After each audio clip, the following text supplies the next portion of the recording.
você vê assim, que existe um impacto do jiu-jitsu brasileiro no judô hoje. Quando eu estava no Japão, eu fui nas academias Kosen, eles sabiam quem era Leandro Lô, eles sabiam quem era Rafael Mendes, era referência técnica dos caras, inclusive.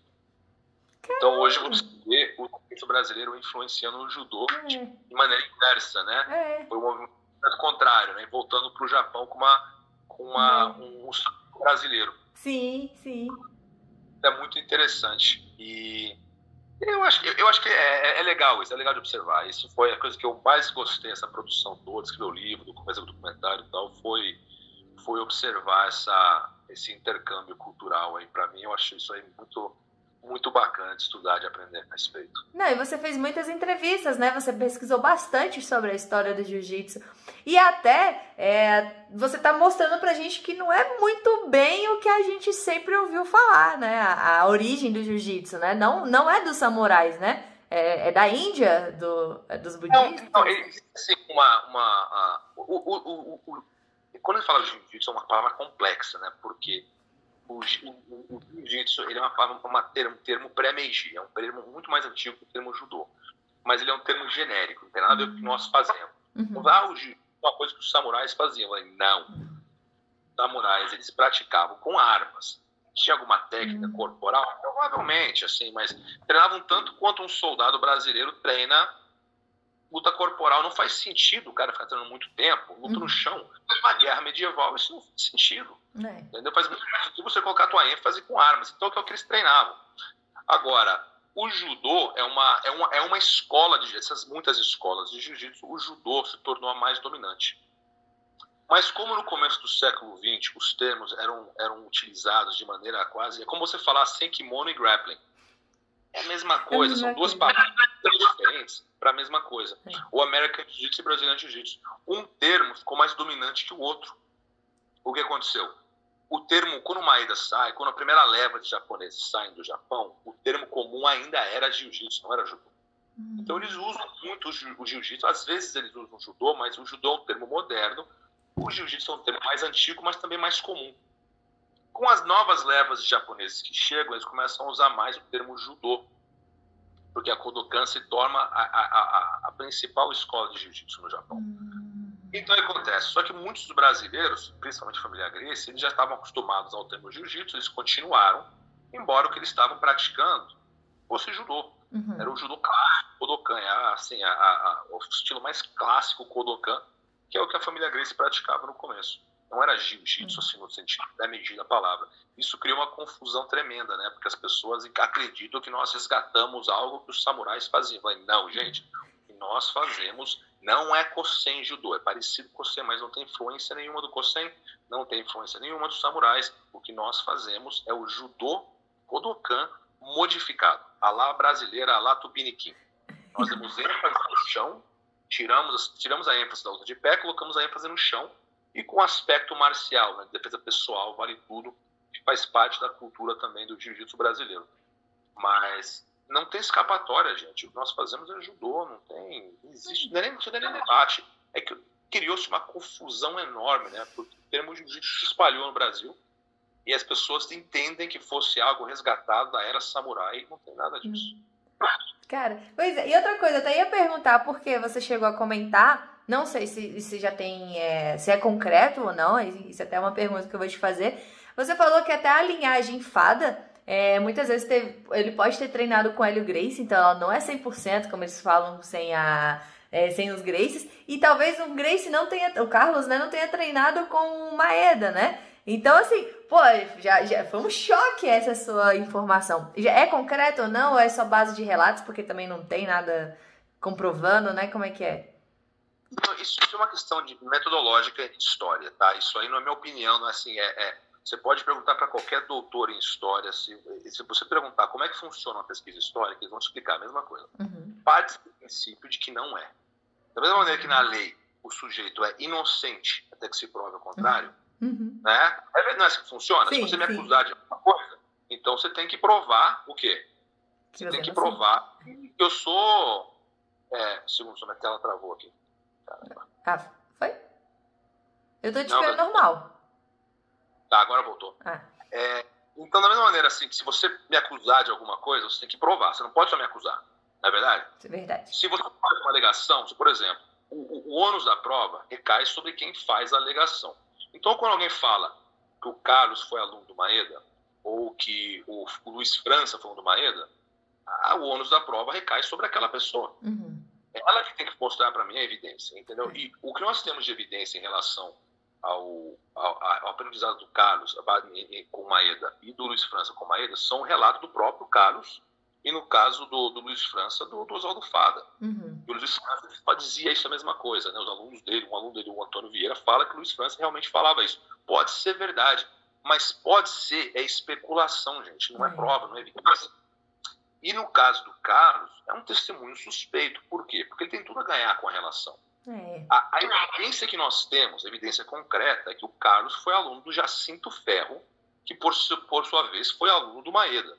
Então o Carlos tirou o intermediário. Isso é o que a evidência que nós temos nos leva a crer. Evidência concreta da revelação do Carlos com o Maeda não existe. Se alguém tiver, por favor, manda, porque eu nunca vi. Aí ele fala, não, mas o pai dele era dono de circo e o Maeda lutou no circo. Mas tudo bem, eu tenho um monte de amigo aqui em Las Vegas que tem filhos, mas o fato de eu ser amigo do cara e de ter filhos não quer dizer, não é provas, não é evidência de que o filho dele treina jiu-jitsu comigo. São coisas diferentes, gente. Verdade. E as pessoas entendem de metodologia histórica, aquela coisa assim, eu acho que é, provavelmente é, então é. Tu imagina se a ciência fosse assim, eu acho que esse celular vai funcionar. Eu acho que esse remédio aqui vai funcionar. Mas não é assim que funciona, meu amigo. Tem uma metodologia, não é...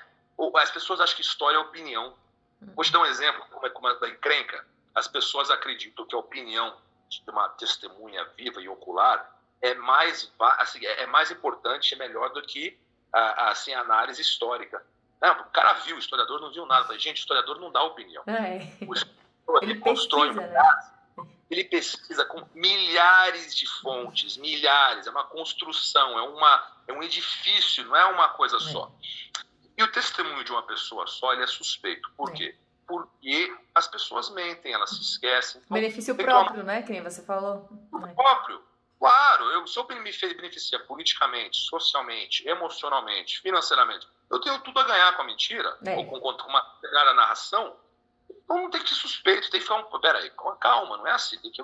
Então, né? Agora, quando você não tem nada a ganhar respeito, ela pode ser muito mais crível, mas no geral, a tradição oral se toma muito cuidado com ela, né? As pessoas às vezes, não, o cara falou, então é verdade, o cara não mente. Não, o ser humano não mente nunca, né?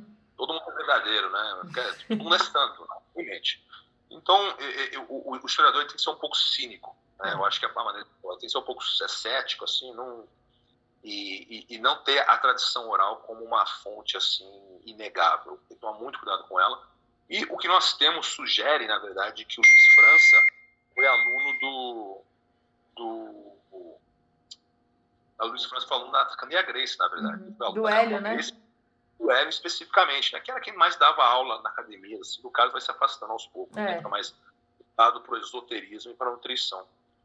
E a evidência que nós temos sugere, então, que o Luiz França, na verdade, ele considera, assim, tudo leva a crer que ele foi um aluno da Academia Grace. Ele pode ter sido aluno da Keiiano e do Maeda também? Pode ser que sim, do Geomori, pode ser. Mas eu nunca vi nada concreto. Pode até existir, mas algo nunca vi. Para mim, concreto é algo assim que não fique, não tenha mais espaço para debate, não fique especulativo. E acho que as pessoas não entendem, dá a impressão que estão tentando minar a linhagem Fada, ou minar assim, a história da família Grace muito longe de mim. Né, Menten? E mostrar a verdade, né? Você quer mostrar pra galera tudo, os fatos, né? Sim. E eu acho que fato não pode ser partidário, né? O fato, né, a verdade, ela não quer opinião, né? O fato. Não, é aquilo e pronto. Não é a tua opinião sobre isso, é isso. E isso aí cria uma confusão enorme, porque as pessoas têm eles se apegam emocionalmente a determinada narrativa. E eu sempre falo, eu falo isso no livro também, o papel da família Grace, da linhagem Fada, é muito mais importante do que essa coisa assim, de eles foram aluno do Maeda ou não foram. Isso não é tão relevante, né? Tipo assim, dizer que quem te ensinou, para mim, é um detalhe, é uma curiosidade. É o que você faz na sua vida que importa. É verdade. Não que... O papel do Luiz França, do Oswaldo Fada, é importantíssimo, porque o Oswaldo Fada foi um cara que abriu para um monte de criança treinar de graça. Ele criou projetos sociais, esses que as pessoas têm para todo lado agora, que tem um benefício enorme para o Brasil, mas numa moeda que você não quantifica. Quem criou isso foi o Oswaldo Fábio. Tá entendendo? Então o papel dele é central, é importantíssimo, é muito mais importante do que o fato de a França foi ou não foi um do Maeda, que é uma curiosidade. Mas mesmo tendo curiosidade, ela tem que ser descrita de maneira pragmática e objetiva. Ela não pode ser, ela não pode ser partidária, mas eu quero que seja, então não é assim que funciona. É porque assim, o que acaba que acontece é que nem o Flamengo, o time Flamengo. Ou você é flamenguista, ou você é contra o Flamengo, né? Então, quando o time tá... É a mesma coisa do Gracie Barra. Ou você é Gracie, ou você odeia com toda a força. Então acaba que é meio que ofensivo, né? Pra ele se falar, não, a minha linhagem não tem nada a ver com... Que nem você falou, cada um tem o seu ponto muito positivo pra arte, e isso é um detalhe mínimo, né? Não faz diferença, na verdade. Exatamente. E esse partidarismo, né, ele para mim, ele causa muito mais dano. As pessoas acreditam que se eu ficar torcendo pro meu time, ou pro meu país, ou pra minha equipe, eu tô fazendo a coisa certa, e você tá atrapalhando. Exatamente. Eu sempre falo, historiador, ele não pode ser nacionalista, ele não pode ser partidário a nível político. Para mim, se o historiador é um ideólogo, então ele não pode ser, ele por definição não pode ser um bom historiador. Porque se você permite as suas crenças ideológicas interferirem na tua pesquisa, você virou um religioso. Você parou de ser historiador.